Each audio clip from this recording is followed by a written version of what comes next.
Karena yang menjadikan kita menghujat orang itu pasti setan. Dan kalau ada orang yang gampang menghujat, berarti dia telah dipilih setan untuk menghujat saudaranya.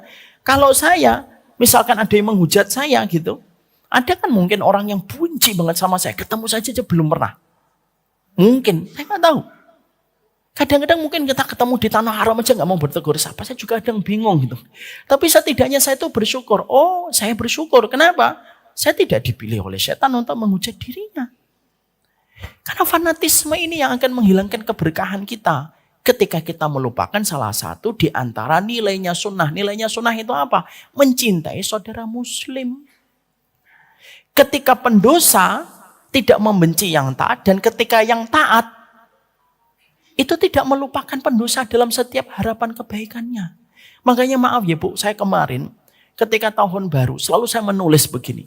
Yang melewati awal tahun baru dengan kemaksiatan, semoga diampuni. Selamat datang di channel Tauhid Istiqomah. Semoga video ini bisa membawa berkah untuk kita semua. Amin. Dan semoga kita senantiasa memiliki Allah di dalam hati kita, di dalam setiap perjalanan kehidupan kita.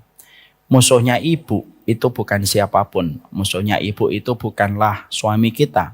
Musuhnya kita bukan juga teman arisan kita. Tetapi musuh kita itu adalah diri kita sendiri dengan segala perasaannya.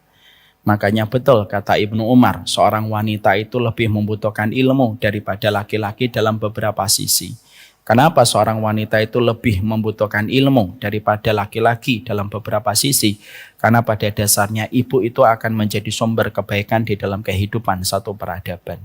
Allah itu membicarakan ibu sebagai tanah. Bahwasanya tanah kita, bahwasanya tanah itu perumpamaan bagi seorang ibu. Kalau tanahnya itu baik, maka segala jenis benih yang tumbuh di atasnya akan menjadi pohon rindang yang memberikan buah yang lebat. Tapi kalau tanahnya gersang, maka pohonnya akan menghasilkan pohon yang merana. Dan indahnya Allah, ketika Allah menyebut ibu itu bukan hanya sekedar wanita, tetapi Allah menyebut seorang ibu adalah sebagai sebuah tanah dalam satu peradaban. Inilah yang menjadikan kita memohon kepada Allah, semoga kita dikuatkan ilmunya, dikuatkan petunjuknya. Dan siapapun yang dikuatkan ilmunya tidak lagi mendominasi perasaannya, tidak lagi mendominasi pikirannya, yang sering menjadi musuh terbesar bagi kehidupan seorang ibu di dalam menjalani kehidupan rumah tangga. Makanya ibu jangan keseringan melihat TikTok, jangan keseringan melihat YouTube, yang akhirnya mengalahkan ibu ketika ibu melihat petunjuk. Kalau ibu tidak membaca dan tidak terbiasa untuk mengakses petunjuk dan ilmu, maka ketika ibu tidak terbiasa itu, ibu akan dominan perasaannya, akan dominan pikirannya, dan menimbulkan berbagai macam frustasi dan prasangka pada kehidupan. Itulah kenapa seorang wanita dituntut untuk lebih memperbanyak ilmunya dan tidak memperbanyak tontonannya. Itulah kenapa seorang wanita itu dituntut untuk lebih memperbanyak petunjuknya dan tidak memperbanyak entertainnya. Kalau kita terlalu banyak entertainnya, kalau kita terlalu banyak dopaminnya dari hiburan-hiburan yang kita dapat, maka kita tidak akan sabar ketika kita mendapati kekurangan suami kita. Kita tidak akan sanggup ketika kita bertahan dengan anak-anak, dengan dunia mainnya. Karena yang menjadikan kita bisa bersabar itu adalah ilmu dan petunjuk. Kurangi scroll TikToknya, kurangi scroll Instagramnya. Jadilah wanita yang ketika jam 10 malam itu gelap kamarnya. Jangan menjadi wanita yang bersinar cahaya wajahnya. Ketika jam 10 malam, ketika melihat scrolling tidak ada habisnya. Karena semakin banyak ibu terinput dengan informasi yang tidak bermanfaat, maka semakin banyak perkara yang menggelisahkan ibu. Kadang-kadang yang menggelisahkan ibu bukan suaminya, tetapi informasi salah yang kita dapatkan. Kadang-kadang yang menjadikan kita kecewa itu bukan suami kita, karena ekspektasi kita yang terlalu tinggi gara-gara melihat tayangan dan tontonan yang asalnya kita tidak punya ekspektasi itu. Berapa banyak seorang istri tahu kelakuan suaminya memang tidak romantis, tapi gara-gara melihat sinetron Korea yang dibuat, akhirnya dia menuntut suaminya romantis ala Korea. Dan akhirnya membelikan pemutih untuk suaminya, padahal selama ini Padahal selama ini sebenarnya dia bisa menerima suaminya itu hitam manis. Itu karena tontonan. Makanya betul apa yang disabdakan Rasulullah dalam hadis yang sahih. Inna minal bayani lasihrun. Sesungguhnya sebagian dari narasi itu sihir yang bisa merubah yang benar jadi salah. Yang salah jadi benar. Dan berapa banyak dari kita karena melihat yang asalnya tidak punya keinginan. Yang asalnya tidak ingin beli. Yang asalnya tidak ingin mendapatkan. Yang asalnya low expectation menjadi high expectation. Gara-gara ngelihat. Dan siapa yang paling dominan yang menjadi user sosial media? Kalangan wanita. Makanya inilah yang menjadikan saya menyampaikan perbanyaklah ilmu, perbanyaklah petunjuk. Bukan memperbanyak entertain dan bukan memperbanyak tontonan yang tidak memberi manfaat pada kehidupan kita. Kadang-kadang scrolling menjadikan kita akhirnya menuntut lebih karena hiburannya selalu meningkat. Orang yang sudah terbiasa hiburan setengah jam nanti akan menambah 1 jam. Dari hiburan 1 jam nanti menambah 2 jam. Dan akhirnya lupa bahwasanya hidup ini ujian dan hukuman yang harus kita lewati supaya kita bisa nyaman pada kehidupan kematian kita. Dan akhirnya kita ngejar hiburan terus. Karena terlalu terbiasa dengan dopamin yang kita dapatkan secara instan ketika kita melihat toyongan dan ketika melihat tontonan pendek-pendek yang sering scrolling. Makanya sebelum orang Amerika mengatakan brain rot tentang mengecilnya dan mengkerutnya otak, sebenarnya Islam itu sudah menyampaikan perkataan bernas dari Imam Ibnu Qayyim. Jangan banyak ngelihat. Karena banyak ngelihat itu akan mengkerdilkan pikiran kita dan membentuk harapan-harapan kosong pada kehidupan kita. Berapa banyak ibu-ibu yang asalnya itu tenang, suaminya memang pendiam, tapi dia tahu suaminya itu penuh tanggung jawab. Tiba-tiba dia mendapatkan scrolling di TikTok. Kalau suamimu pendiam, hati-hati. Belum tentu dia bertanggung jawab. Ada 5 kemungkinan suamimu kalau pendiam. Nomor 5 akan mengejutkanmu. Nah, akhirnya kita scrolling gitu. Akhirnya suami kita yang biasanya tenang di kantor gara-gara kita melihat itu, akhirnya kita curiga. Dan akhirnya kita melakukan sesuatu yang melampaui batas. Gara-gara kita melihat perselingkuhan orang, akhirnya kita rajin melihat handphone suami kita. Yang tersiksa bukan suaminya. Yang tersiksa perempuan ketika dia merasa bisa mengontrol suaminya. Padahal yang bisa mengontrol kehidupan suami dan istri kita hanyalah Allah semata. Itulah akibat melihat. Makanya kenapa kalau kita ke pasar, kenapa kita harus berdoa? Kenapa doa ketika masuk pasar itu nilainya besar sekali, Bu?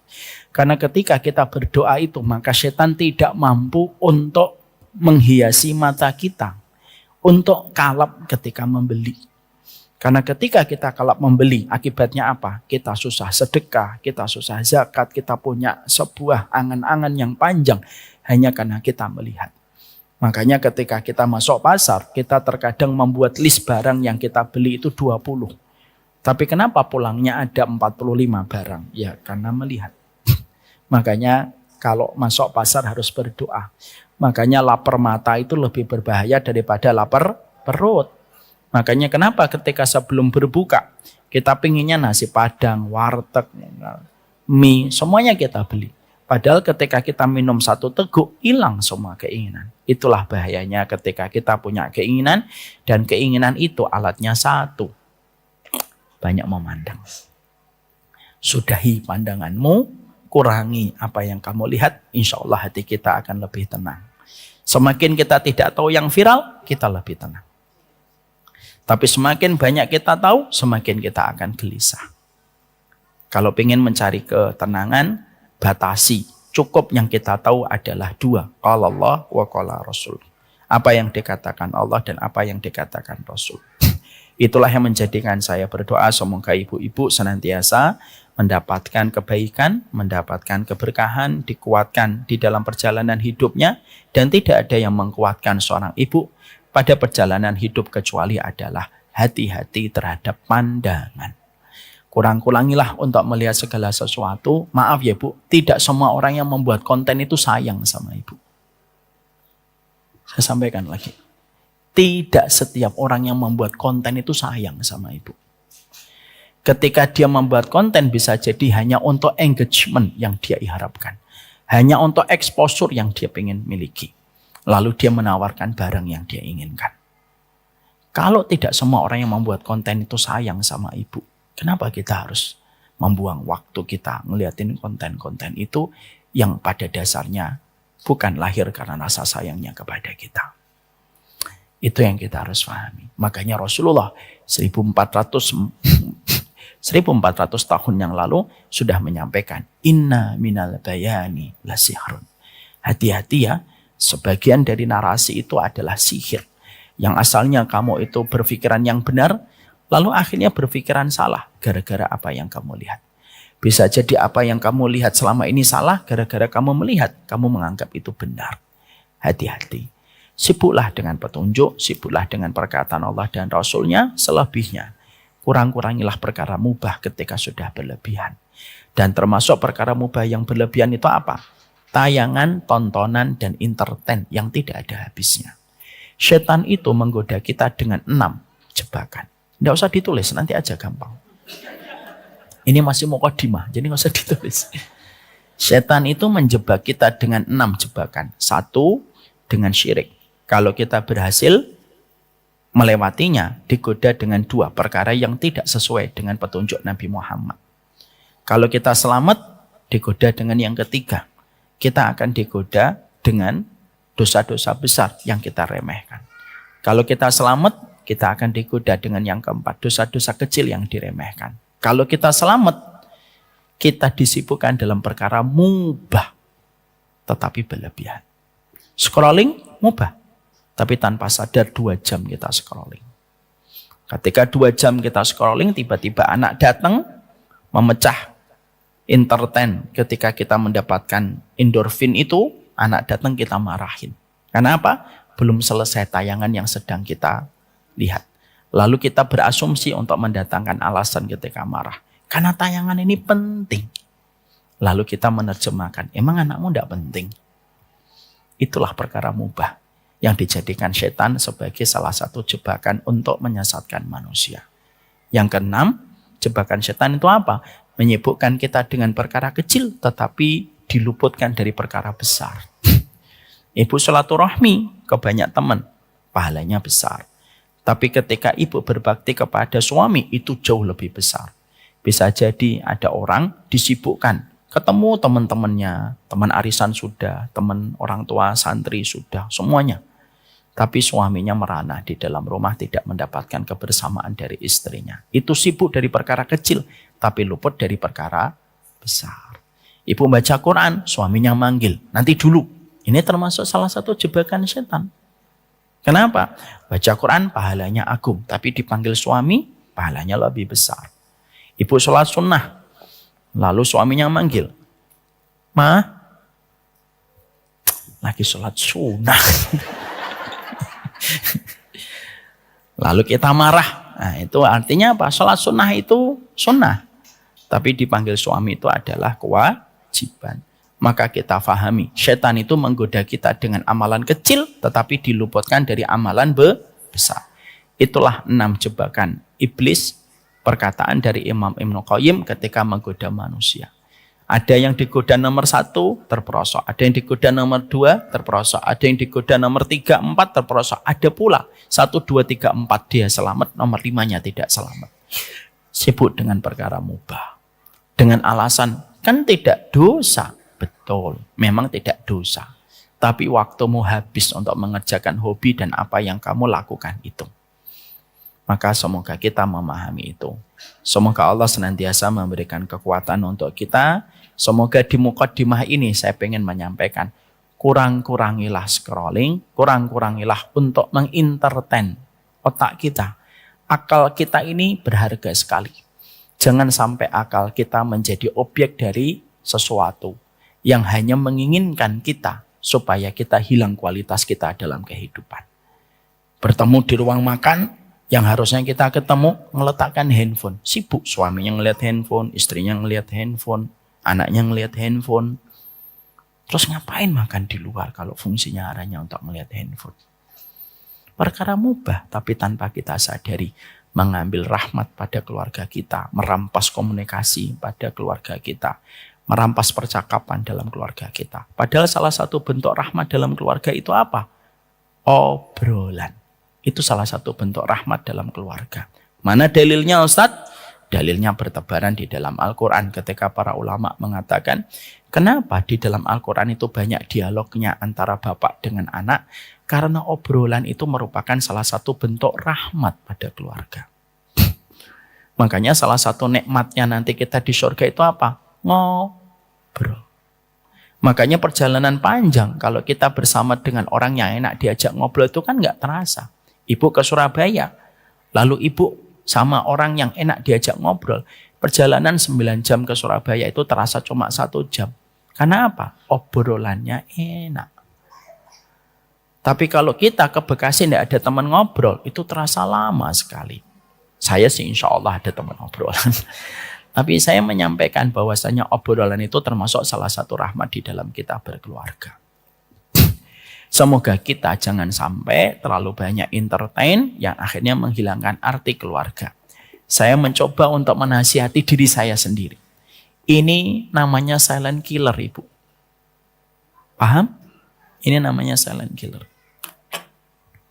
Pergunakan untuk kebaikan, jangan sampai handphone kita itu menjadi mesin pembunuh paling senyap untuk kita dan akhirnya menghilangkan komunikasi kita dengan suami kita. Jangan sampai ketika kita di waktu di rumah kita ngobrolnya tuh pakai WhatsApp. Mas di mana? Di samping kananmu. Nah, ini satu musibah. Semoga Allah menghindarkan kita dari fitnah itu. Jadi kalau ibu tanya, apa itu rahmat?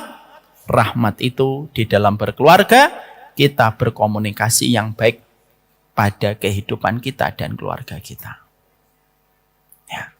Makanya suami harus diingatkan, Mas, kalau kamu tidak menghadirkan alasan untuk berbicara dengan saya tidak punya alasan berbicara dengan kamu ketika nanti kamu tua dan sakit. Kalau kita dan kamu tidak punya 100 alasan berbicara sama anak di waktu dia belia, maka anak tidak punya 1000 alasan membersamai kita di waktu senja. Berikan telingamu kepada anakmu di waktu belia supaya anakmu memberikan telinganya di waktu kamu senja. Kenapa banyak anak kadang tidak mau bicara sama bapak dan ibunya ketika di masa tua? Ya karena orang tuanya tidak pernah menghadirkan alasan untuk memberikan telinganya kepada anak di waktu belia. Makanya maaf ibu, ada seorang ibu-ibu ngomong, anak saya tuh nggak pernah ngobrol dengan saya. Saya bilang, ibu dulu kerja enggak? Iya. Dari jam berapa? Dari jam 7 sampai jam 5 sore. Pulang sampai rumah jam berapa? Habis isya. Sesedikit waktu yang ibu berikan, mungkin itulah sesedikit waktu yang ibu dapatkan ketika hari ini ibu memasuki usia senja. Saya tidak nyalahkan wanita yang bekerja. Enggak. Wanita boleh bekerja dengan 3 syarat yang sudah kita pelajari.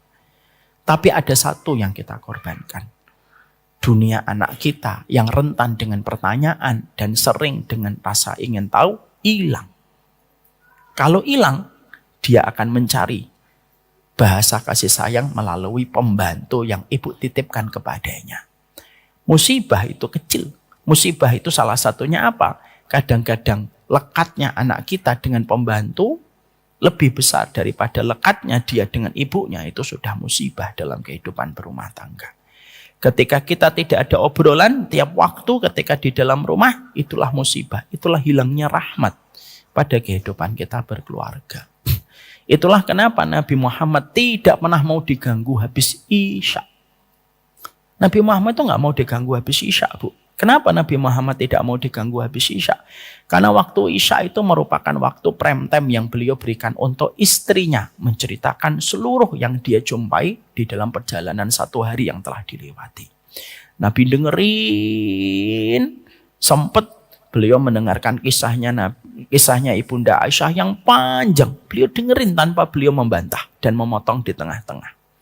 Apa yang diajarkan Nabi kepada kita? Kemampuan untuk berbicara, mengobrol, bersahabat, itulah yang akan menjadikan kita mendapatkan rahmat pada kehidupan kita berkeluarga. Puncak kebaikan dalam kehidupan kita itu ketika sudah menjadikan pasangan kita dan anak-anak kita selayak sahabat. Makanya indah sekali apa yang dikatakan oleh Imam Ibnu Katsir. Lam ara al-mutahabbaini misla zawaj. Makanya perkataan indah dari Imam Ibnu Katsir. Aku tidak pernah melihat indahnya pernikahan kecuali ketika pernikahan itu sudah mendapatkan persahabatan antara suami istri. Kalau ibu mendapatkan suami, itu takdir. Saya mendapatkan istri, itu takdir. Tapi kalau ibu mendapatkan suami dan saya mendapatkan istri yang bercita rasa sahabat, itu karunia. Dan itu anugerah. Dan itu harus diikhtiarkan. Ya. Makanya kita memohon kepada Allah di dalam doa-doa kita. Ya Allah, jadikanlah suamiku bukan hanya imamku, tapi jadikanlah dia sahabatku di dalam perjalanan hidup. Kalau sudah kayak gitu, Bu, kemanapun bersamanya membuat dia nyaman. Kata sakinah itu bukan bukan aku bahagia bersamamu, bukan. Tanpamu aku merasa gelisah. Nah, itu menjadi salah satu di antara nilai kebaikan kita ketika sudah bersahabat. Jangan sampai ada perempuan lain lebih menjanjikan cita rasa persahabatan kepada suami kita lebih besar daripada cita rasa persahabatan yang kita tawarkan. Karena apa? Mungkin kita kalau ngomong terlalu tinggi, nadanya menghakimi, memojokkan, akhirnya suami kita itu akhirnya bingung mau ngomong sama kita. Kenapa? Sekalinya ngomong disalahkan. Maaf ya Bu, kalau ada suami ibu lagi cerita kepada ibu, itu tidak butuh persetujuan dan tidak butuh pandangan ibu. Kadang-kadang dia mau berbagi apa yang ada pada hatinya. Ibu tidak usah ngomong langsung, oh masalahmu begitu ya Pak, jadi begini dalam ilmunya. Jangan, dia diamin aja. Kadang-kadang akhirnya kita memahami bahwasanya persahabatan itu diikhtiarkan ketika kita pun berusaha memberikan nilai persahabatan pada keluarga kita.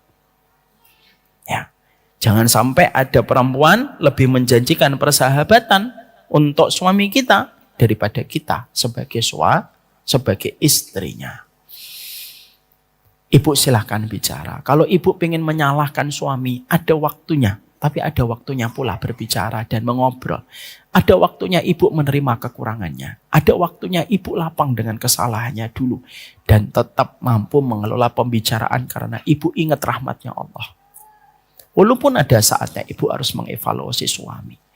Tapi kalau suami dievaluasi tiap waktu, dia akan cenderung bosan. Karena sesungguhnya setiap orang itu bosan ketika menerima nasihat itu terlalu lama.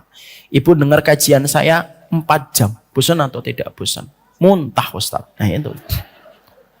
Karena apa? Fitrahnya manusia itu tidak bisa lama dan terus-menerus mendapatkan nasihat. Itu fitrahnya manusia. Makanya kajian khutbah Jumat yang paling baik itu yang panjang atau yang pendek? Yang pendek. Coba kalau ada khutbah Jumat lama, Bu. Maka jamaahnya itu akan memperlihatkan gestur tubuh yang gak nyaman. Pura-pura batuk-batuk, padahal gak batuk-batuk.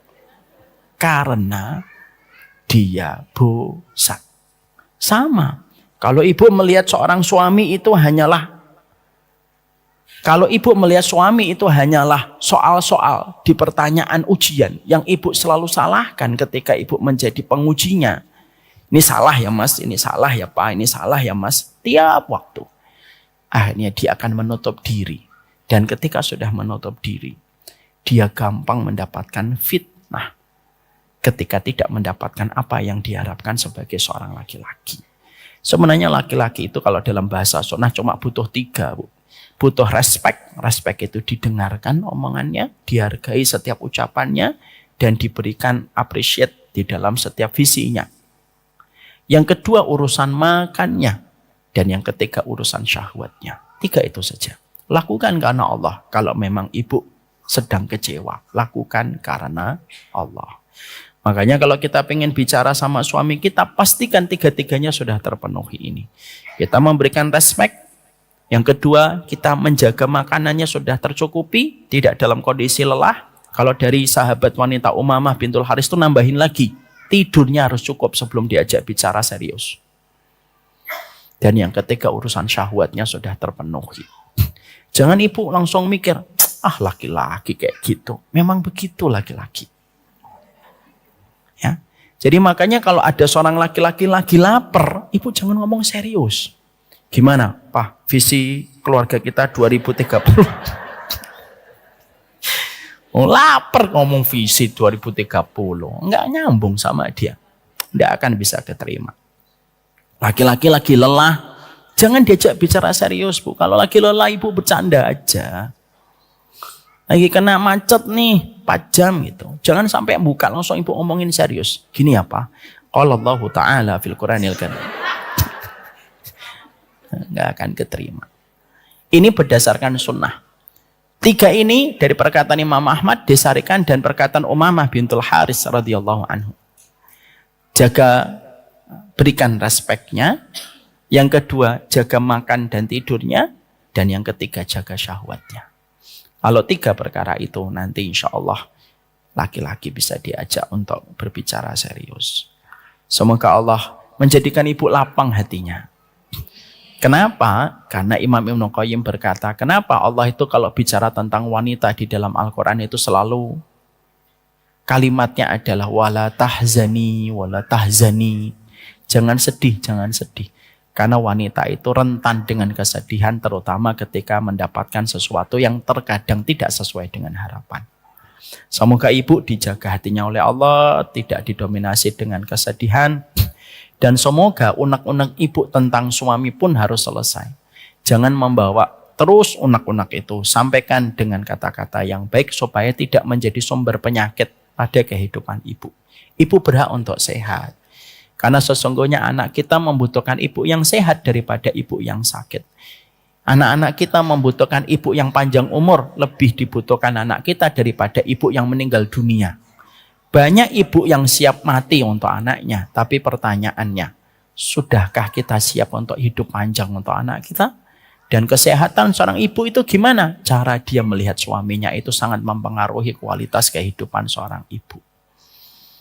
Ibu tentunya punya hak untuk bahagia dalam kehidupan. Makanya setiap hal, mari kita selesaikan dengan suami kita dengan cara yang baik. Penuhi respeknya, jaga makannya, jaga tidurnya, dan pastikan bahwasanya kita memenuhi syahwatnya dengan cara yang diridhai sama Allah. Insya Allah, moga-moga kehidupan ibu berkualitas. Itu yang kita harapkan. Semoga Allah memberikan kepada kita perkara yang membuat kita bersyukur. Karena sesungguhnya hati yang diridhai oleh Allah adalah hati yang mudah menangkap segala sesuatu untuk bersyukur kepada orang tuanya. Hati yang tidak baik, hati yang susah untuk bersyukur kepada Allah. Dia baru bersyukur ketika keinginannya terpenuhi. Ini syukurnya anak kecil. Syukurnya anak kecil itu kapan? Kalau mainan yang diharapkan kita belikan. Biasanya anak berterima kasih. Tapi kalau mainannya tidak kita belikan, anak jarang mengucapkan terima kasih untuk kita. Kita mandiin, dia standar. Kita suapin, dia standar. Kita antarkan ke sekolah, dia standar terima kasihnya. Tapi beda, kalau tiba-tiba kita belikan mainan yang diharapkan, maka dia berbunga-bunga. Bagaimana matanya itu bercerita tentang kebahagiaan. Hanya karena mainan itu kita belikan. Itu syukurnya anak kecil. Kita tentunya tidak boleh bersyukurnya itu kayak anak kecil. Kita, apapun keinginan kita yang belum kita dapatkan, kalaupun belum Allah berikan untuk kita, kita tetap bersyukur. Karena apa?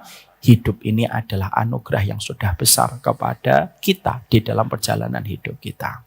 Allah kalau tidak memberi apa yang kita mau, bukan Allah tidak mampu. Cuma 2 saja alasannya. 1, karena apa yang kita mau, di dalamnya ada kerusakan. Tidak setiap yang manis itu baik untuk kita. Tidak setiap yang manis itu sehat untuk badan kita. Lidah kita suka yang manis. Makanya orang Jawa itu manis dari gulanya. Karena memang Jawa itu, maaf ya saya baru tahu. Kenapa orang Jawa itu suka yang manis-manis? Ya dulu pemerintah kolonial Belanda menempatkan Jawa Tengah dan Jawa Timur itu pabrik gula. Jadi akhirnya orang Jawa itu masak bakwan, ada gulanya. Masak gudeg ada gulanya. Kalau minum teh manis. Karena dulu orang Jawa itu dulu pabrik gula. Kenapa orang Sunda itu tehnya tawar, Ustaz? Karena orang Sunda dulu adalah tempat pusatnya teh-teh berkualitas. Karena banyak sekali perkebunan teh. Tapi tidak ada pabrik gula. Masya Allah ya. Jadi ternyata panjang. Jadi disitulah kita akhirnya paham. Allah tidak memberi apa yang kita mau. Karena apa yang dimau oleh kita itu tidak baik untuk kita di masa mendatang. Berapa banyak apa yang kita mau menjadi sumber penyesalan kita di masa mendatang. Allah hindarkan kita dari apa yang kita mau. Karena Allah ingin menjaga kita dari kerusakan pada apa yang kita minta ketika kita bodoh terhadap itu di masa mendatang. Yang kedua, kenapa Allah tidak memberi apa yang kita mau, Ustadz? Yang kedua, karena sesungguhnya Allah ingin memberikan di waktu yang tepat. Karena sesuatu di waktu yang tepat itu lebih berharga daripada memberikan di waktu yang tidak tepat. Ibu memberikan kepada saya jeruk anget. Misalnya ini jeruk anget ya, ini kan air putih doang gitu ya. Ibu memberikan kepada saya jeruk anget ketika hujan deras, tentunya lebih nikmat. Tapi ibu memberikan kepada saya jeruk anget ketika pas panas terik, nah itu tidak tepat. Memberikan sekoteng kepada saya ketika musim hujan, nggak nikmat. Ketika memberikan sekoteng kepada saya ketika matahari di Bekasi lagi panas-panasnya, nggak tepat. Kirim apa, Bu? Sekoteng, Ustaz. Bekasi lagi panas dikirim sekoteng. Gitu. Maka sesungguhnya Allah ingin memberikan di waktu yang tepat. Bersabarlah. Pilihan waktunya Allah itu lebih baik daripada pilihan waktu kita. Kita punya waktu yang kita mau, itu pilihan kita. Tapi Allah punya waktu yang Allah tetapkan dengan ilmunya. Dan waktunya Allah lebih baik daripada pilihan waktunya kita. Semoga kita memiliki alasan untuk senantiasa bersyukur kepada Allah setiap waktu dan setiap saatnya. Ibu dan seluruh jamaah yang semoga Allah rahmati. Salah satu di antara adab kita di dalam kita mempelajari ilmu. Kita tentunya paham bahwasanya kita memiliki status yang sama. Status kita adalah sebagai penuntut ilmu. Ketika kita belajar dengan mengikuti kajian, tentunya kita harus paham seluruh prosedur yang harus kita lewati ketika kita menuntut ilmu.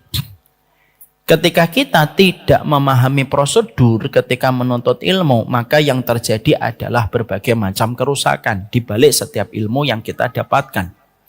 Banyak enggak orang yang ngaji akhirnya belajar membenci? Banyak atau tidak? Banyak. Banyak tidak orang yang ketika mengikuti kajian dia belajar untuk menghujat? Lebih banyak lagi.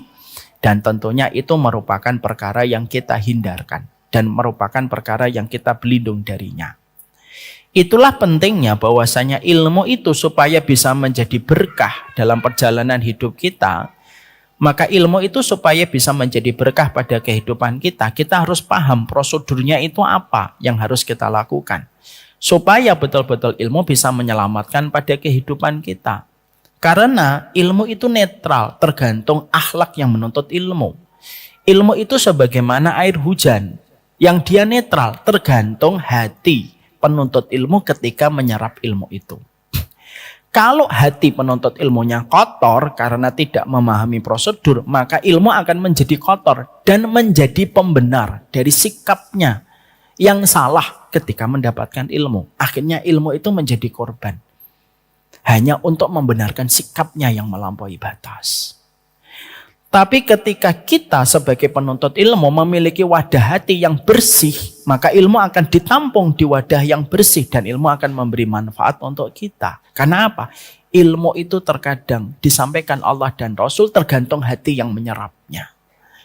Itulah kenapa kita harus mempelajari prosedur ilmu yang benar supaya kita mampu menjaga hati kita yang menjadi wadah tempat berkumpulnya ilmu kita. Supaya betul-betul ilmu memberikan keberkahan di dalam kehidupan kita. Kalau tidak, kita akan mendapatkan banyak musibah dari ilmu itu. Berapa banyak orang dapat ilmu mendapatkan musibah, masuk neraka, gara-gara dia tidak mendapatkan berkah dari ilmunya ketika dia tidak ikhlas. Berapa banyak orang yang mendapatkan ilmu akhirnya bercampur dengan hati yang penuh dengan kesombongan dan menjadikan ilmunya tidak berkah. Maka itulah dahsyatnya membaca prosedur di dalam kita mempelajari ilmu. Supaya ilmu tidak hanya kita kumpulkan melalui dada kita, ilmu tidak hanya kita kumpulkan melalui goresan-goresan di handphone kita, tapi ilmu itu memberikan berkah. Bagaimana kehidupan kita semakin disayang oleh Allah, karena tanda hidayah pada kehidupan kita. Dijadikan hati kita cinta dengan ilmu, dengan segala prosedurnya. Ini yang kita harus paham. Makanya kalau kita tidak memahami ilmu dengan utuh, maka akan menjadikan banyak ketimpangan dan kepincangan di dalam perjalanan hidup. Itulah yang menjadikan kita akhirnya mempelajari tentang adab kita berilmu. Kita buka nomor 7. Pada halaman 75. Salah satu di antara prosedur kita di dalam kita menuntut ilmu, yaitu adalah ketika kita dituntut menuntut ilmu di dalam perjalanan hidup kita, karena surga itu identik dengan ilmu, maka kita dituntut supaya kita tidak boleh terjebak dengan sikap fanatisme. Dan kita tidak boleh terperosok dengan jurang ta'assub. Fanatisme dan ta'assub itu sama. Di dalam kehidupan kita mencari ilmu. Lalu menjadikan hati kita hanya condong kepada satu perkara, tetapi kita melupakan pendapat-pendapat lain yang ada di dalam kehidupan medan ilmu yang kita pelajari. Salah satu penyebab orang itu gagal mendapatkan hidayah itu ketika mereka sudah fanatik kepada satu pendapat, lalu mereka menutup mata dan menutup telinga mereka dari pendapat-pendapat yang itu juga bersumber kepada ilmu. Lalu menjadikan hati menjadi kasar. Karena apa, Ibu? Kalau sudah fanatik itu hati kasar, Bu. Makanya orang yang susah mendapatkan nasihat dan masukan itu 3. 1, orang yang jatuh cinta. Yang kedua, orang yang sedang jatuh cinta kepada dunia. Yang ketiga, orang yang fanatik kepada kelompoknya. Itu biasanya susah mendapatkan nasihat. Makanya kalau kita debat sama orang yang sudah fanatik kepada kelompoknya, tidak akan selesai. Sebagaimana kita menguras air laut, tidak akan pernah selesai. Letih iya, tapi selesai tidak pernah. Kenapa? Karena hati menjadi condong kepada sifat yang kasar kalau sudah kepada fanatisme. Makanya salah satu di antara musibah ilmu yang harus selalu kita waspadai, musibah ilmu itu bukan hanya ketika kita tidak beramal. Musibah ilmu itu bukan hanya kita menumpuk ilmu tanpa kita mengerjakan. Tapi termasuk musibah ilmu itu apa? Mungkin kamu mengamalkan ilmu itu tetapi hatimu kasar ketika melihat saudara-saudaramu.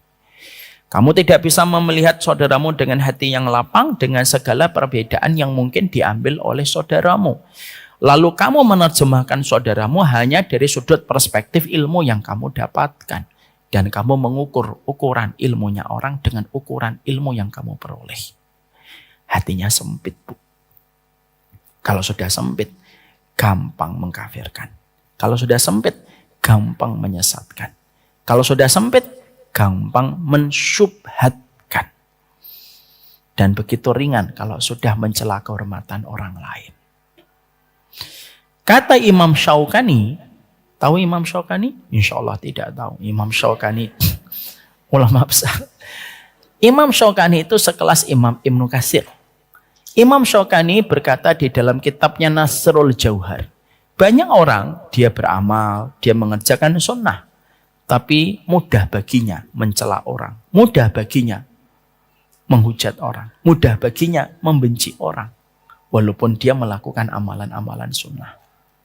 Yang mengatakan Imam Syaukani di dalam kitabnya Nasrul Jauhar. Itu sudah menjadi sebuah perkara yang mengingatkan kita dan menjadi alarm sangat indah untuk kita. Ilmu itu harus kita pahami prosedurnya. Dan salah satu prosedur itu apa?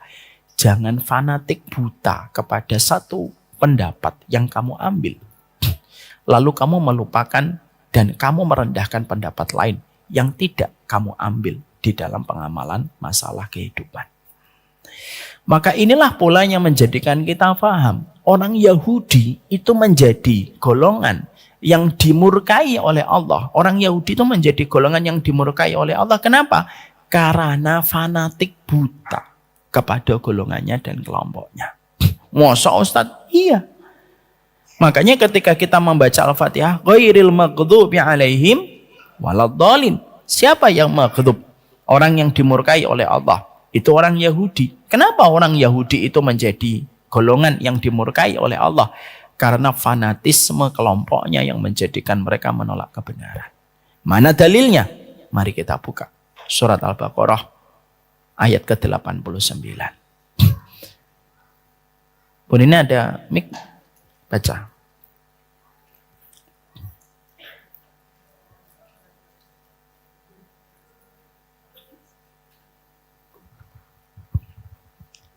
Bismillah.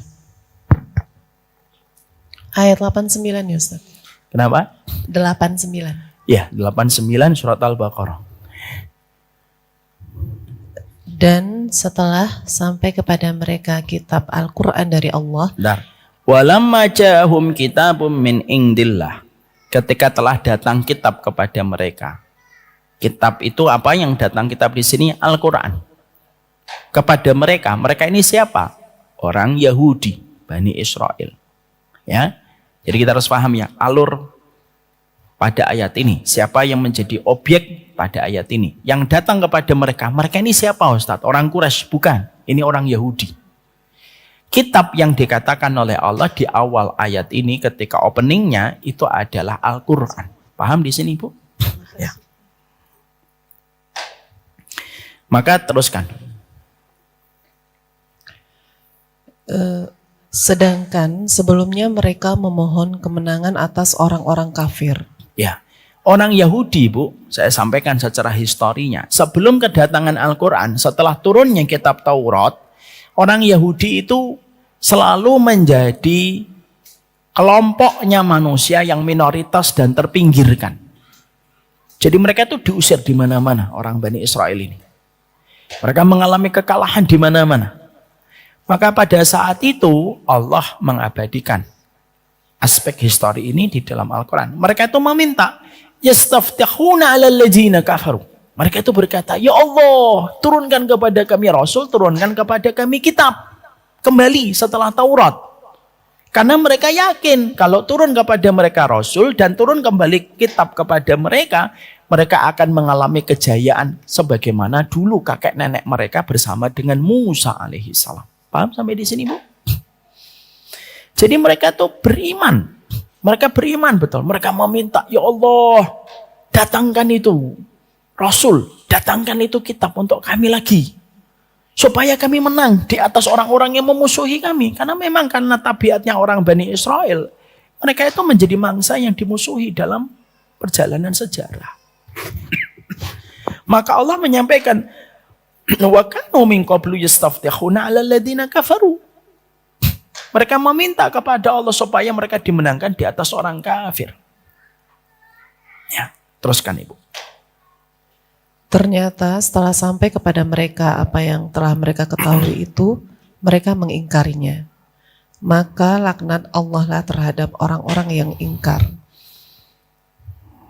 Ya. Maka ketika turun kepada mereka, yaitu Nabi Muhammad, dan turun kepada mereka Quran yang sesuai dengan kitab Taurat yang pernah mereka miliki dan mereka masih pegang itu, mereka menolaknya, kafaru. Mereka mengkufurinya. Kenapa? Karena mereka begitu kecewa sekali. Ketika Quran itu turun dan ketika Nabi Muhammad diutus, mereka kaget sekonyong-konyong.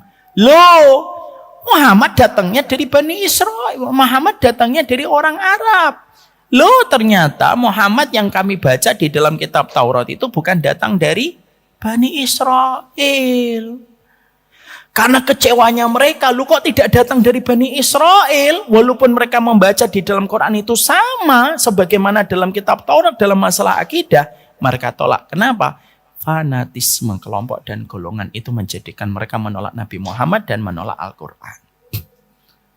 Apakah mereka sudah tahu akan diutus kepada kehidupan manusia seorang Nabi bernama Muhammad? Sudah. Mana dalilnya Ustaz? Kita buka di dalam dalil yang lain. Surat Al-Baqarah 146.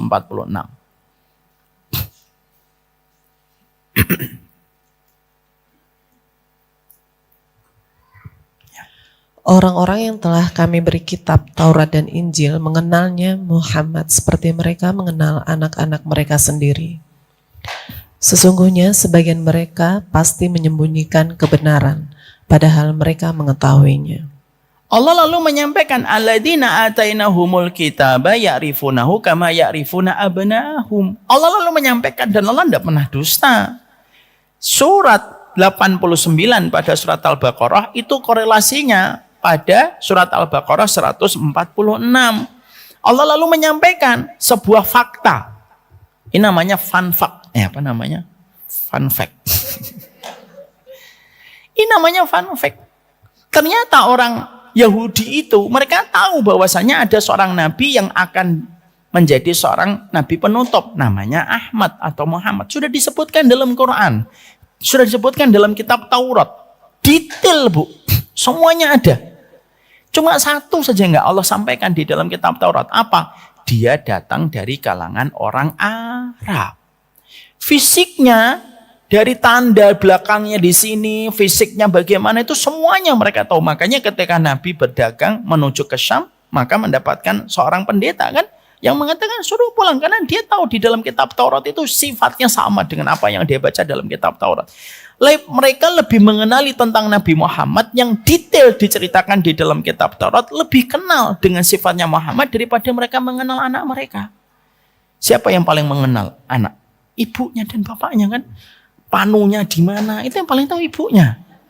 Jerawatnya ada berapa? Itu yang paling tahu ibunya. Loh, Allah itu sampai menggambarkannya apa? Loh, lebih mengenal Muhammad daripada mereka mengenal anak mereka.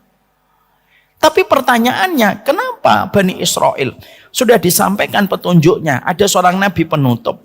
Dan sebenarnya Nabi Muhammad itu caranya Allah mengabulkan doanya orang-orang Bani Israel yang meminta supaya turun kepada mereka seorang Rasul. Tapi kenapa mereka justru menjadi kaum yang tidak beriman kepada Rasulullah Muhammad?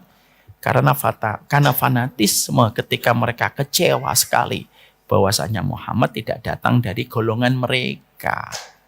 Tidak datang dari kelompok mereka. Ketika tidak datang dari golongan dan kelompok mereka, mereka tolak Nabi Muhammad sampai-sampai mereka tidak mau beriman kepada apa yang didakwahkan Nabi Muhammad. Kenapa?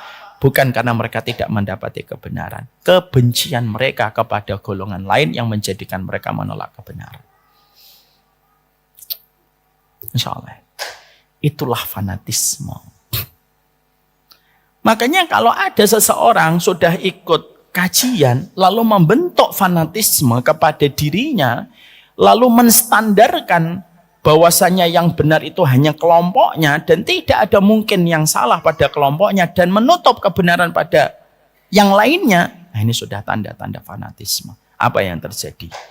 Maka dia akan memiliki 1000 musuh lebih banyak daripada sahabat yang dia miliki.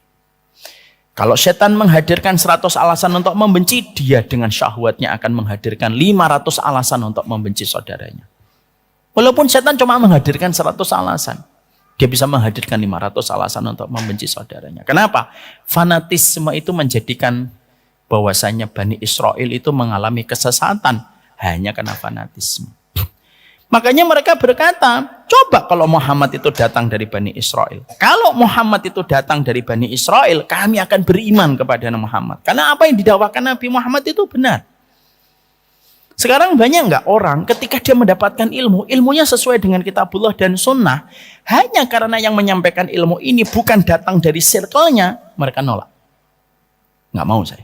Lu yang dikatakan sesuai kitabullah, nggak mau, nggak mau saya. Lalu mereka hanya mengambil apa yang ada pada dirinya. Padahal tidak ada yang sempurna. Sepintar-pintarnya Ustadz yang kita fanatik kepadanya, bagaimanapun dia tetap memiliki banyak kekurangan dan ketidaksempurnaan. Kesempurnaan itu miliknya Rasulullah. Dan Rasulullah telah wafat. Dan wafat pula kesempurnaan pada diri manusia. Tidak ada lagi yang tersisa dalam kesempurnaan ini. Makanya kalau kita belajar kepada orang, jangan fanatik. Ibu jangan fanatik sama saya. Seakan-akan omongan saya itu 100% benar semuanya. Enggak, Bu. Kalaupun salah, wajar. Dan ibu tidak usah menikmati kesalahan saya. Kesalahan saya itu merupakan bagian dari maklumnya saya sebagai manusia yang memiliki kekurangan. Tapi jangan fanatik. Kenapa? Fanatik itu hanya melahirkan kebencian. Dan akhirnya melihat orang lain, itu pandangannya itu terlalu sempit dengan pandangan salah dan benar. Ngelihat orang sholat, yang dilihat bukan tanda, Masya Allah ya rahmat Allah dia mau sholat. Enggak, ngelihat orang sholat itu, ini sujudnya salah, ini rukuknya kurang benar, ini anunya kurang ini. Hanya ngelihat orang lain itu dari perspektif yang salah. Dan akhirnya apa? Kita lupa untuk mendoakan.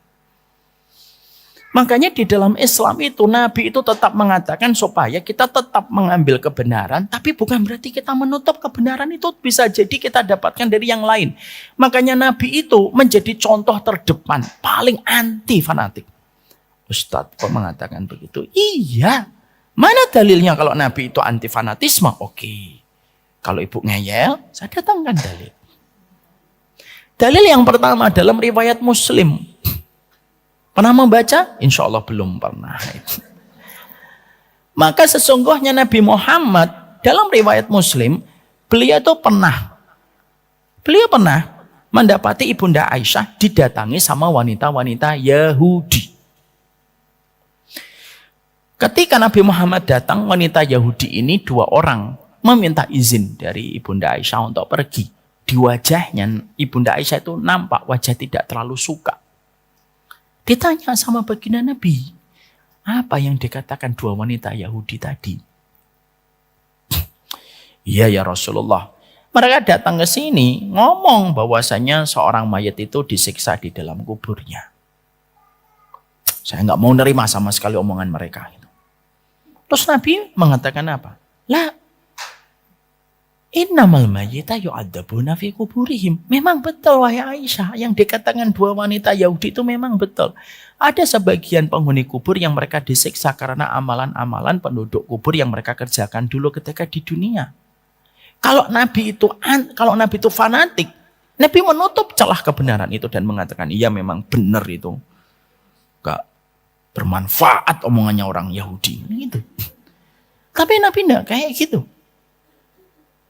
Itu dalil pertama. Nabi fanatik atau tidak fanatik? Tidak fanatik. Walaupun tetap menggenggam kebenaran. Yang kedua, dalil riwayat Muslim ketika Abu Hurairah menangkap seorang maling. Pernah tahu kisah ini? Insya Allah. Maka Abu Hurairah itu nangkap maling yang mencuri persediaan di Baitul Mal. Ditangkap. Dan ketika ditangkap akan dibawa kepada Nabi besok pagi menjelang subuh. Tapi malingnya ngomong, jangan lepaskan saya. Saya akan ajarkan kamu ilmu tapi dengan janji kamu lepaskan aku ya. Abu Hurairah, sahabat yang cinta ilmu, akhirnya menyetujui apa ilmu yang kamu sampaikan. Kalau kamu mau tidur, jangan pernah lepas dari ayat kursi. Kalau kamu membaca ayat kursi sebelum tidur, tidak akan pernah setan membuatmu celaka. Sudah, dilepas itu setannya. Tadi dalam bentuk manusia. Memang, maaf ya Bu, setan dan malaikat masih bisa. Setan dan malaikat bisa menyerupai manusia. Dan itu masih berjalan sampai sekarang. Tapi Ibu nggak usah nebak-nebak. Setan ya Mas? Enggak Bu. Ya setan kamu nih. Udah. Jangan pula mengatakan malaikat ya Mas, diutus sama Allah yang uji saya ya. Makanya minta-minta ini ya. Enggak Bu, saya manusia. Saya dari Cianjur Bu. Enggak, kamu malaikat. Enggak juga. Kita enggak bisa nebak. Maka pada saat itu di pagi harinya ketemu Nabi. Nabi ngomong. Loh, tadi malam ada apa di Baitul Mal wahai Abu Hurairah? Iya ya Rasulullah. Kan begitu, Nabi itu sudah diberitahu sama malaikat. Tadi malam ada apa? Saya nangkap maling ya Rasulullah. Terus malingnya mana? Aku lepas. Karena dia mengajarkan kepadaku satu ilmu. Ilmunya apa yang diajarkan? Kalau kita mau tidur jangan lepas dari ayat kursi. Supaya setan tidak mengganggu kita ketika tidur. Apa perkataan Nabi? Nabi mengucapkan 3 kalimat. Sodaqaka wa huwa kadzub wa dzaka syaitan. Nabi Muhammad mengatakan kepada Abu Hurairah, sodaqaka, yang diucapkan benar. Wa huwa kadzub, padahal dia makhluk mendusta. Wa dzaka syaitan, yang kamu tangkap tadi malam itu setan. Terkadang sikap fanatisme itu yang akhirnya menjebak manusia di dalam sikap dia bermusuhan, dan itulah yang menjadi sebab kasarnya hati manusia itu karena sebab pertikaian. Yang akhirnya kita melupakan bahwasanya Islam dan Sunnah itu sebenarnya mengikis permusuhan, dan salah satu sebab terjadinya permusuhan itu apa? Fanatisme, Bu. Padahal semangatnya Islam itu mempersaudarakan. Makanya berulang-ulang saya sampaikan, kenapa kita disuruh untuk menjaga omongan, kalau tidak bisa ngomong yang baik diam, supaya tidak nyakitin orang. Kenapa kalau kita sholat harus rapot, bahu dengan bahu, dan tidak boleh berselisih di dalam shaf sholat, supaya kita terbiasa mencari pundak saudara kita, supaya hati kita tidak mudah berselisih ketika di luar sholat. Kenapa kalau kita bertiga, kita tidak boleh berbisik-bisik kepada salah satu teman kita dan meninggalkan teman yang satunya. Misalkan bertiga, saya ngomong, yang satunya nggak diajak, nggak boleh, termasuk dosa. Walaupun yang kita omongkan ke dia itu nggak ada hubungannya dengan dia. Kita lagi ngomong, kemarin dapat gas LPG nggak 3 kilo? Enggak. Cuma kita malu karena yang satunya LPG-nya biru, kan gitu. Kenapa kita 3 orang itu tidak boleh ngobrol, dua-duanya, yang satu kita, supaya nggak nyakitin orang. Lu semua perintahnya sunnah itu nggak nyakitin orang. Lu sampai kita, saya kan sudah pernah contohkan, sampai kita kalau dijamu oleh sahibul bait, ketika kita bertamu, ibu tidak boleh itu kalau ngambil makanan itu langsung 2 dan 3 sekaligus. Misalkan dihidangkan bakwan 4, ibu tidak boleh ngambil langsung 2. Dalam sunnah kayak gitu. Loh kenapa nggak boleh ngambil sajiannya langsung 2, Ustaz? Nanti teman ibu mikir tinggal 2 gitu. Sakiti dia. Maaf loh, pertanyaan kita, ini yang paling penting, jangan bercandanya. Paling penting, pertanyaan kita satu. Kenapa Islam itu mengintervensi sampai sedetail itu ketika kamu bertamu, cara kamu ngambil sajian itu diintervensi dalam sunnah supaya kamu nggak nyakitin orang. Lah kalau tiba-tiba ada orang yang mengatasnamakan kebenaran dan sunnah lalu menyakitin orang? Lu sampai urusan kita masak, Bu. Kita boleh nggak masak kemudian kita itu baunya kemana-mana, satu RT kecium semua. Tapi tetangga kita nggak kita kasih, nggak boleh, makruh. Kalau masak daging, perbanyak kuahnya. Kasih tetangga itu arengnya. Kasih tetangga itu kuahnya supaya sama kikil-kikilnya dikit lah, Bu, kasihlah. Loh kenapa kok Nabi itu dalam tanda petik, kenapa Nabi mengintervensi sampai urusan dapur? Loh supaya kita itu tidak nyakitin orang.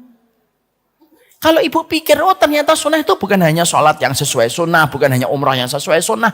Loh caranya kamu tidak nyakitin orang itu diatur dalam Islam. Kalau ngajimu hanya menjadikan kamu ngaji qala Allah wa qala Rasul, tapi kamu lupa bagaimana kamu tidak nyakitin orang, berarti kamu lupa esensi sunnah itu supaya tidak nyakitin orang. Ibu tahu nggak kenapa kalau kita mengetuk pintu rumah orang, itu tidak boleh berdiri di depan pintunya langsung, mengetuk. Sakit sini aja. Kita mengetok-ngetok gitu. Kenapa kita harus serong ke kanan, serong ke kiri? Dalam kitab Mawsu'atul Adab al-Islamiyah al-Murattabah ala hurufil hijaiyah Abdul Said Fatir Nada. Itu disampaikan supaya ketika pintu dibuka, ibu tidak langsung lihat ke dalam. Karena tidak setiap orang itu nyaman rumahnya dilihat orang lain. Kayak saya ini orangnya introvert sama istri. Saya tuh nggak suka dalam rumah itu dilihat sama orang. Karena itu aurat kita. Makanya tidak boleh dalam Islam tuh ngetok pintu terus nggak dibuka-buka ngeliatin ke jendela mana. Sampai dihitung air gelasnya ada 4 gitu. Wah AC-nya 4 di dalam. Tidak boleh. Kenapa kok kita tidak boleh semacam itu? Supaya kamu yang nyakitin orang. Makanya semangatnya kita belajar itu supaya tidak nyakitin orang yang beriman sama Allah. Dan salah satu faktor yang menjadikan kita suka memusuhi orang itu apa? Fanatisme kelompok. Udah fanatik selesai. Susah mencintai orang. Kenapa Mbak nggak suka sama dia? Iya, bukan dari golongan kami. Kenapa kok kamu benci banget sama ustadz itu? Padahal ustadz itu tuh nggak apa-apa. Emang ya ustadznya kenapa gitu? Ya nggak suka aja, saya nggak suka. Kalau ditanya dia nggak sesuai dengan kebenaran, tidak sesuai dengan sunnah. Kalau ditanya yang nggak sesuai dengan sunnahnya yang mana? Ditanya bingung. Kan jadi bingung kayak gini nih kita beragama. Kita tetap wajib meyakini yang benar, tapi kita juga memberikan ruang bahwasanya ada beberapa hal yang kita hormati dari orang lain yang terkadang mereka memiliki sisi kebenaran. Karena bisa jadi ulama besar aja bisa salah, Bu. Kalau ulama besar aja bisa salah, apalagi ustadz-ustadz lokal ya bisa salah. Ibu kalau dapetin kesalahan saya, kalau ibu tidak fanatik, ya wajar. Wah ternyata Ustadz Umar dalam masalah ini salah, tidak apa-apa. Memang wajar sebagai manusia. Ibu tidak perlu menikmati kesalahan saya kan, karena ibu bukan setan yang menikmati kesalahan saudara muslim. Kenapa kita harus menikmati kesalahan saudara muslim? Kan kita bukan babi yang suka menikmati kotoran. Kata Imam Ibnu Qayyim. Makanya Imam Ibnu Qayyim itu berkata, ada tipe penuntut ilmu itu yang tidak sadar kayak babi. Kalau dapat kelebihannya orang, tidak mau ngomong. Tapi sekalinya dapat kekurangan orang itu, langsung diomongkan, dipublish, dibicarakan terus menerus. Loh emang kamu serendah itu nilainya sampai kamu harus hidup dengan kotoran orang lain?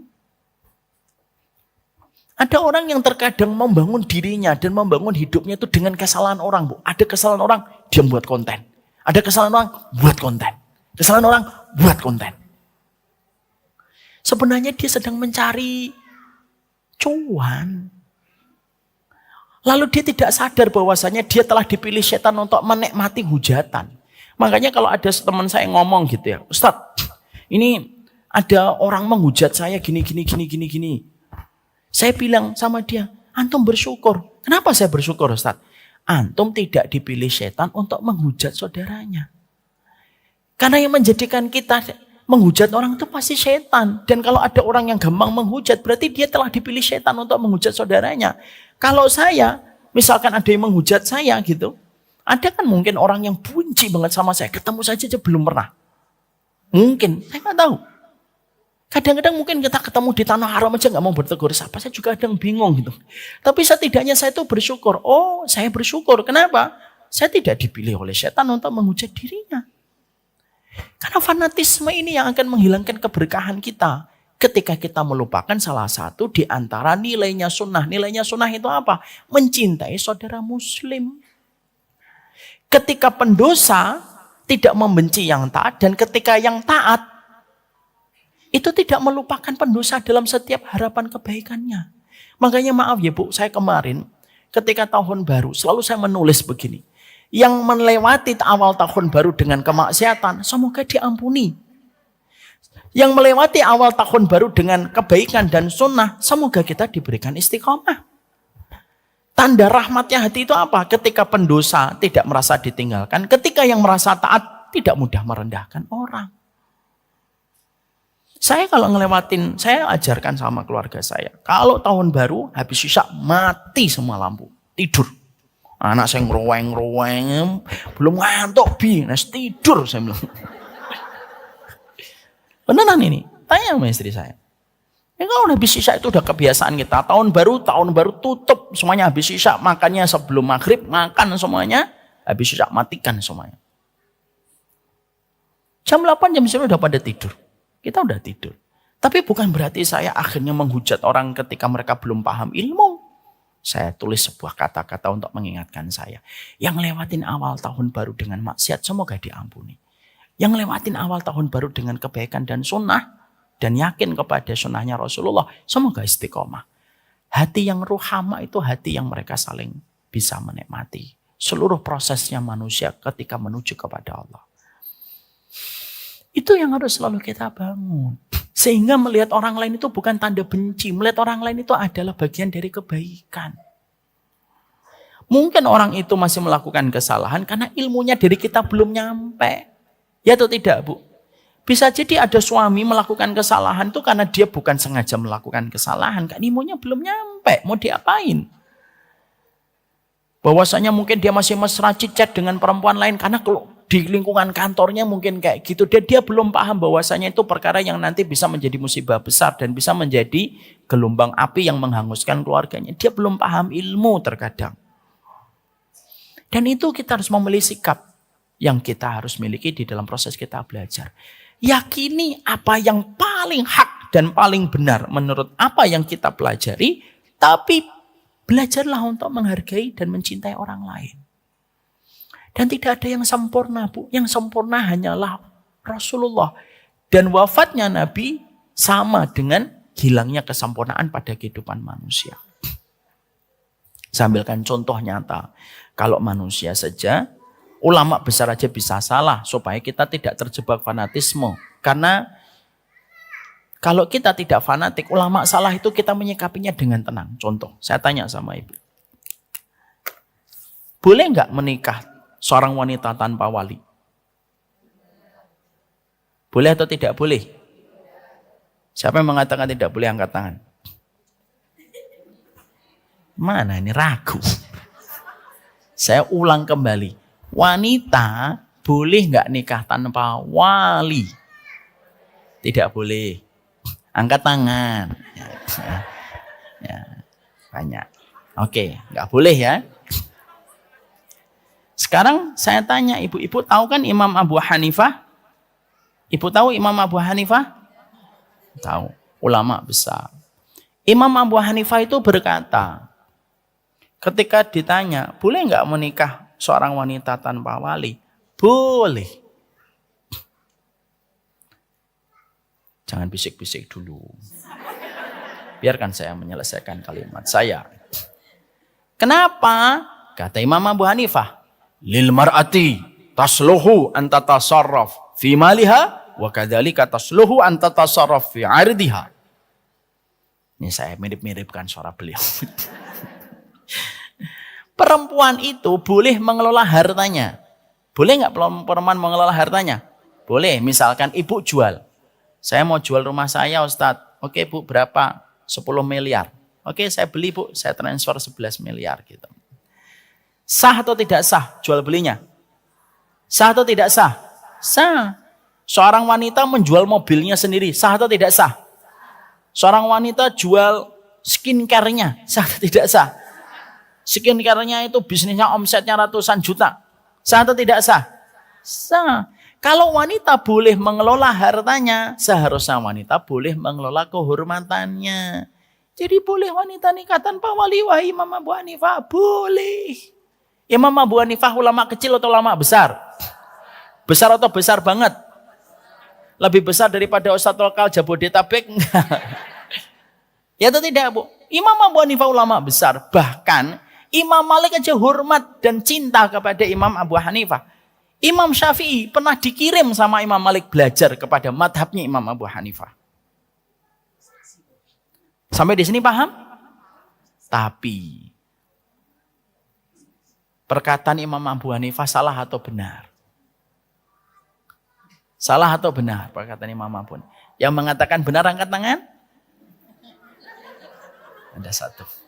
Yang mengatakan salah angkat tangan? Ini nggak jawab ini yang bikin saya pengen pulang. Lebih baik saya ketemu anak kalau kayak gini. Perkataan Imam Abu Hanifah benar atau salah? Yang mengatakan benar angkat tangan. Benar. Iya, saya tanya, menurut Ibu Imam Abu Hanifah benar atau salah? Oh, benar. Benar. Padahal ada hadis Nabi. Ayyuma imra'atin nakahat bi ghairi idni waliha fanikahuha batilun. Perempuan mana saja yang menikah tanpa wali, pernikahannya tidak sah. Hadisnya sahih. Imam Abu Hanifah salah atau benar? Salah atau benar? Yang kita ikuti Imam Abu Hanifah atau Rasulullah? Loh, kok Imam Abu Hanifah bisa menetapkan satu fatwa yang berbeda dengan jawaban Nabi? Jangan buru-buru marah, Ferguson. Jadi Imam Abu Hanifah itu kenapa? Beliau tinggalnya di Kufah. Kufah itu banyak pemalsu hadis. Pertama, jangan dulu, belum paham. Oh, paham aja. Nanti beliau tinggal di Kufah. Lihat Kufah ini banyak pemalsu hadis. Yang menjadikan Imam Abu Hanifah itu hati-hati kalau akan mengambil hadis. Karena dia tidak mau terjebak kepada hadis palsu. Kenapa? Tetangga-tetangganya itu banyak pemalsu hadis. Ibu kalau hidup di satu kampung, di situ banyak orang jualan madu. Dan ibu tahu jualan madunya banyak dicampur dengan air. Ibu akan hati-hati atau tidak? Hati-hati. Terkadang rela. Saya lebih rela nggak makan madu. Daripada makan madu tetapi campuran airnya lebih banyak daripada madunya. Ya atau tidak? Sama ini Imam Abu Hanifah itu begitu. Yang kedua, kalau dalil ini nyampe kepada Imam Abu Hanifah pasti nggak mengamalkan hadis itu. Kalau hadis tadi yang mengatakan seorang perempuan nikah tanpa wali pernikahannya tidak sah, nyampe kepada Imam Abu Hanifah dan Imam Abu Hanifah tahu itu hadis sahih, pasti nggak Imam Abu Hanifah mengamalkan hadis itu? Pasti, karena beliau orang yang berkomitmen terhadap sunnah. Tapi hadis tadi belum nyampe kepada Imam Abu Hanifah. Apakah kita mengatakan Imam Abu Hanifah itu bodoh? Enggak. Itulah bagaimana seorang manusia tidak ada yang sempurna. Loh kalau Imam Abu Hanifah aja bisa salah, apalagi Umar Mita. Lah apalagi Ustadz Jabodetabek. Loh kamu kok menempatkan Ustadzmu seakan-akan Rasul, semua yang dikatakan Ustadzmu pasti sesuai dengan Nabi, dan siapapun yang dikatakan selain Ustadzmu pasti salah.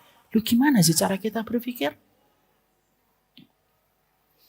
Jadi akhirnya kalau kita tidak fanatik kan tenang. Saya tetap belajar sama Ustadz Umar Mita. Kalaupun ada yang salah, kalau tiba-tiba saya dapat dalil yang sahih, saya ambil dalil yang sahih. Tapi beliau tetap memiliki ilmu yang bisa saya ambil ilmunya. Sama Ustadz Fulan, oh dia tidak sempurna. Kalaupun ada dalil yang sahih saya tidak ambil. Tapi saya tetap ambil ilmunya dalam perkara-perkara yang benar. Dan itu yang akan menjadikan hati kita itu lapang. Ya. Sehingga akhirnya kita dalam kehidupan kita itu menjadi nyaman. Saya ambilkan contoh lagi Bu. Ali bin Abi Thalib. Dalam persoalan masalah iddah. Ini terakhir ya. Masalah iddah. Kalau ada perempuan hamil, masa iddahnya kapan? Sampai melahirkan. Kalau ada suami, kalau seorang wanita, suaminya meninggal dunia, masa iddahnya kapan? Berapa? 3 kali suci.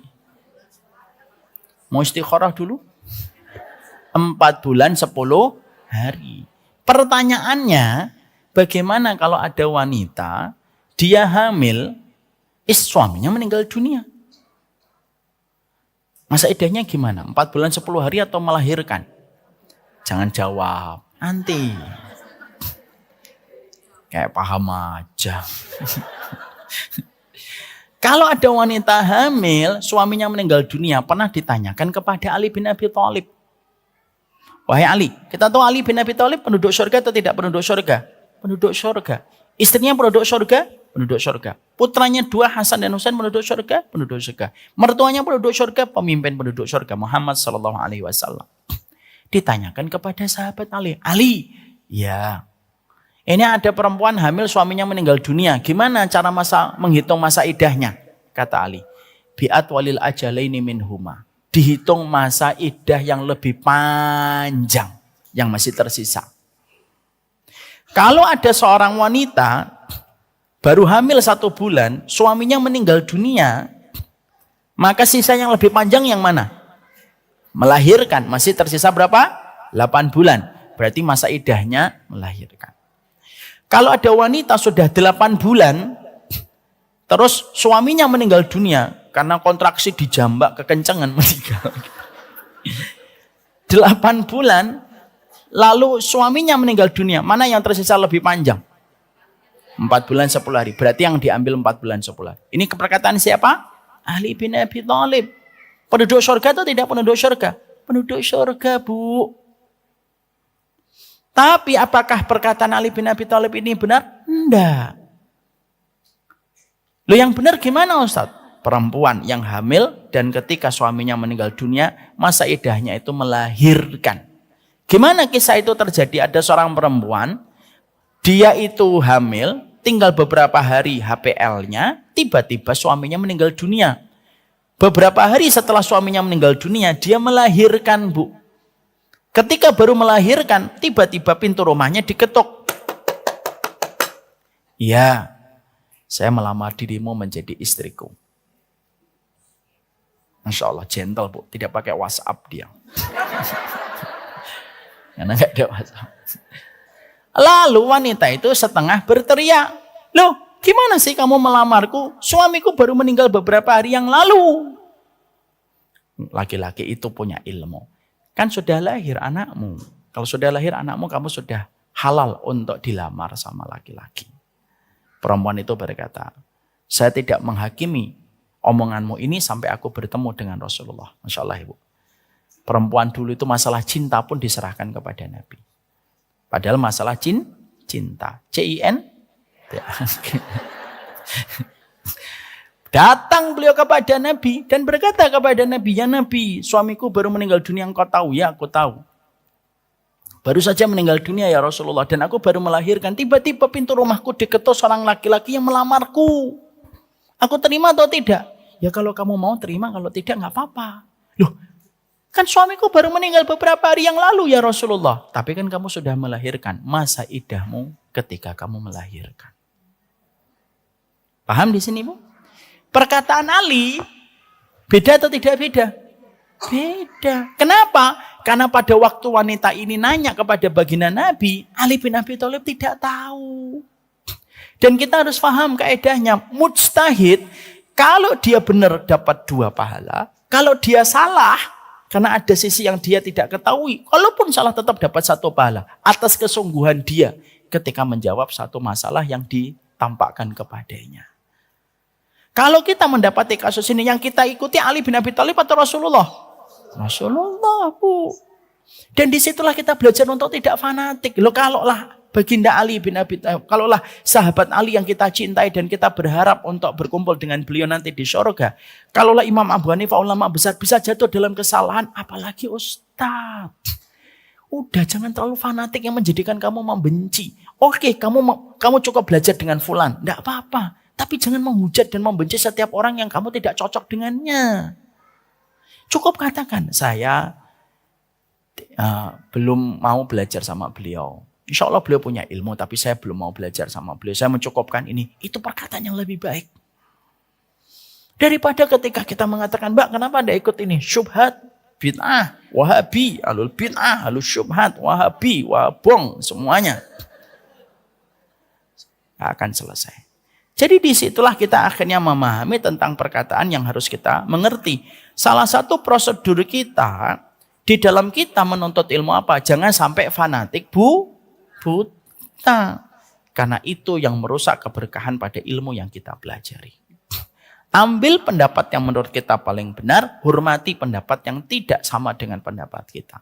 Ibu, saya lihat, saya memelihara jenggot. Saya tidak menutup mata kaki misalkan. Istri saya bercadar dengan izin Allah SWT. Tapi bukan berarti yang tidak sama dengan pilihan-pilihan saya berarti dia tidak layak untuk menjadi saudara saya dalam keimanan. Terlebih lagi dalam masalah fikih yang di situ ada ruang perbedaan per ulama. Saya tetap mengajarkan apa yang paling benar menurut apa yang kami yakini, tapi saya juga mengajarkan supaya menghormati orang lain dengan cara yang maksimal pula. Ketika kita sama-sama menjadi umatnya Rasulullah Sallallahu Alaihi Wasallam. Beberapa waktu yang lalu anak saya sempat nanya, kenapa ya celananya Abi itu semuanya di atas mata kaki? Anak saya yang kecil nomor 5. Ya nomor 5. Ya. Anak saya itu tanya, kenapa celananya Abi itu semuanya di atas mata kaki? Lalu saya sampaikan, kenapa celana di atas mata kaki? Tapi saya sampaikan kepada anak, bukan berarti yang di bawah mata kaki itu begini dan begitu. Enggak, saya sampaikan dalil-dalilnya. Tapi saya sampaikan kalau pendapat Abi di atas mata kaki ya nak. Oh gitu ya Bi. Terus dia tanya, kalau saya kapan mulai nanti celananya di atas mata kaki? Ya boleh dari sekarang, boleh nanti juga boleh. Karena kamu belum terkena beban hukum. Nah tanya lagi beban hukum itu apa? Panjang itu akhirnya.